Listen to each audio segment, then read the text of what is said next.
Awesome guys! So, last day namin dito sa Isabela, pauwi na kami mamayang hapon. Pero kagabi, nakita ko to. Itong Ficus nana na to, natanim ng kamag-anak ng asawa ko ni Irene. Si Bayaw, Giovanni, yung karam ni Bayaw Giovanni to. So, naglambing ako na kung pwede ko may binigay naman. So, kain natin, dadala sa Manila. Lapitan mo kung gaano kalaki. So, ganyan na po yung kalaki mga kabonsai. Dahil nakatanim po sa tabi ng kanal. Napakita mo yung kanalan. Pero nakatabi po sa tabi ng kanal kaya mabilis siya lumaki. Sobrang lago. So kukain ko to, iwi natin ng Manila, babonsai natin doon. So salamat shoutout kay Bro Giovanni, maraming salamat. Binigay sa akin itong Ficus nana na malaki. Putulan na lang muna ito ng mahaba. Doon na natin ayun sa Manila.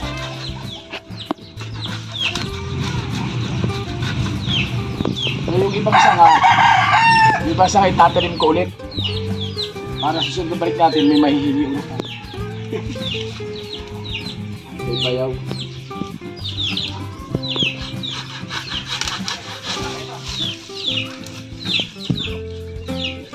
Cut!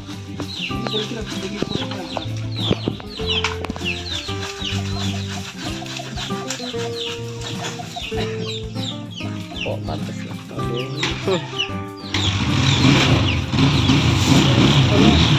Mula na po na. Mula na yan. Mula na yan. Mula. Wah, may mula yung. Datroli mula na yan isang aneran. Mula na kanina ni isang iya bere. Panga may mula na yan. Yung mula na lapin. Ayan, ito yung mula na yan. Likito na ka. Taas sinay. Yari lang po, urang na sa o.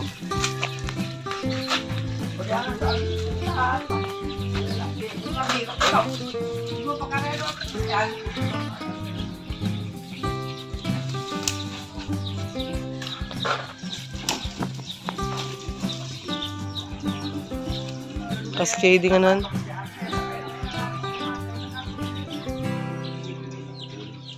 Wag, sayang.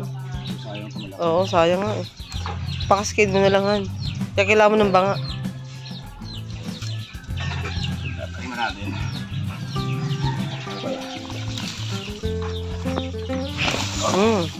Buwan tagal.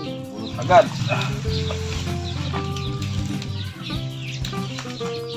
Dahil ako dito para makita. So yung mga kabonsai, so naukay na natin. Wala na ito, sarili ito. Pag-aari mo na. Natin para hindi masyadong masikip dun sa sasakyan. Online.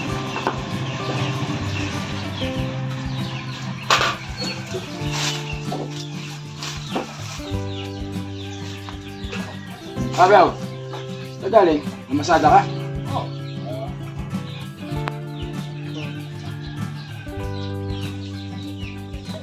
Laki. Yan na. Yan na.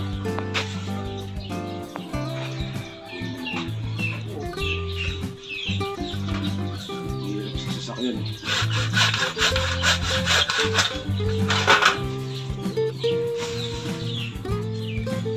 Tapos, natin nilalagay na lang natin sa para hindi masyadong masikip sa sasakyan. Ugat na yan.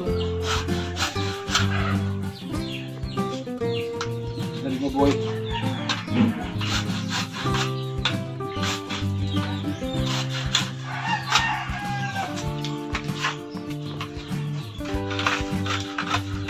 Hindi mo mamakayan? Hindi ka gabubot niya? Mabilis lang yan. Bilis ng baboy. Ang balete ito. Ano to kapamilya ng mga balete?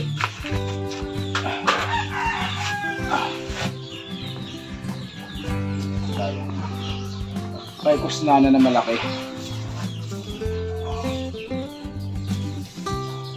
Parang di mo pansin. Okay na. Awesome guys! So okay na natin. So ganito na muna ginawa ko. Saka na natin ayusin dun sa Manila. Pag-uwi natin. Pero ang laking Ficus nana.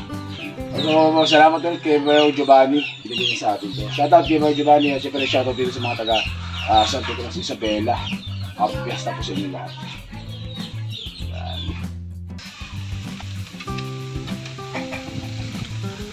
Hindi mo ito alam ba yun? Wala.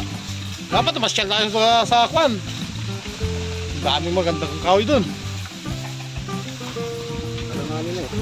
Ganito ang binobonsai, yung mga balu-balok to. So guys, nag-ikot-ikot ako dito sa lugar nila. So nakakita ko na pandakaking gubat o yung pandakaking tunay kasi may dwarf na ngayon. So uwi ko lang to, parang souvenir na rin lang. Pandakaki, tanim natin literati, mga kabosa, literati. Kaya natin. Para may souvenir ako pag uwi ko ng Manila na galing dito sa kanila. Walang ibang mahanap. Ito lang talaga. Hindi masyadong mabuntok dito.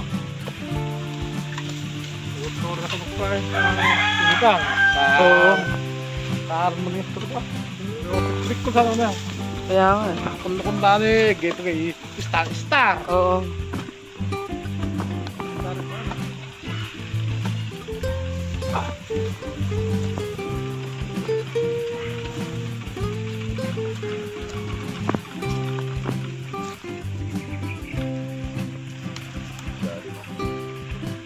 Lalim yun ba? Ilang taon na yan.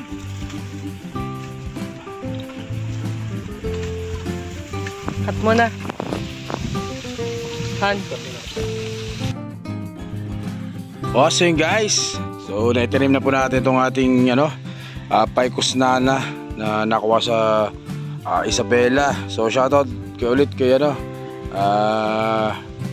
Bayaw Giovanni. Yan, so siya nagbigay sa atin ito mga kabosay. So kakawin lang namin galing Isabela. So pagdating natin, nagpahinga lang, natulog lang ako. Tapos pagkagising natin, inintindi natin na maitanim to para hindi na magtagal. Pero marami naman tayong nakong ugat. Tsaka madali naman buhay ng Picus nana. Pero mas maganda na rin yung sigurado kaya tinanim na agad natin guys. So kaya bubuhay muna natin. Saka na natin medyo ayusan yan. Pero sa parang okay na muna yan hanggang sa ngayon. Yan, Picus nana. So kaya syempre ginamit natin river sand mga kabonsay. Tinanim natin sa batya. Yan. So shoutout ulit dyan sa Santo Tomas Isabela.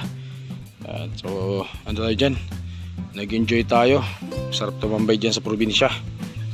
So ngayon back to reality ulit tayo. Trabaho ulit, trabaho. Siyempre bonsai.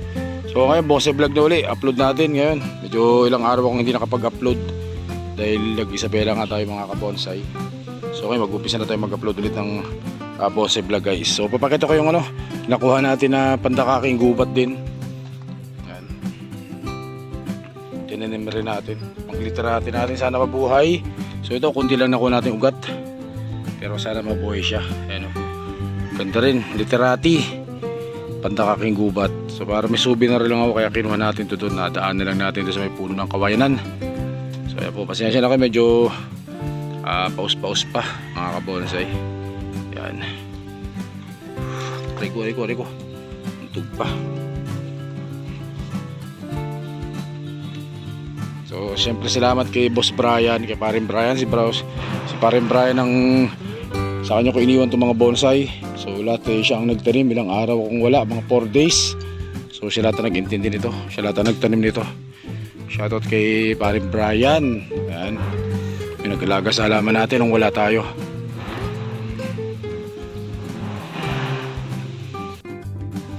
So guys, ganito yung vlog muna natin.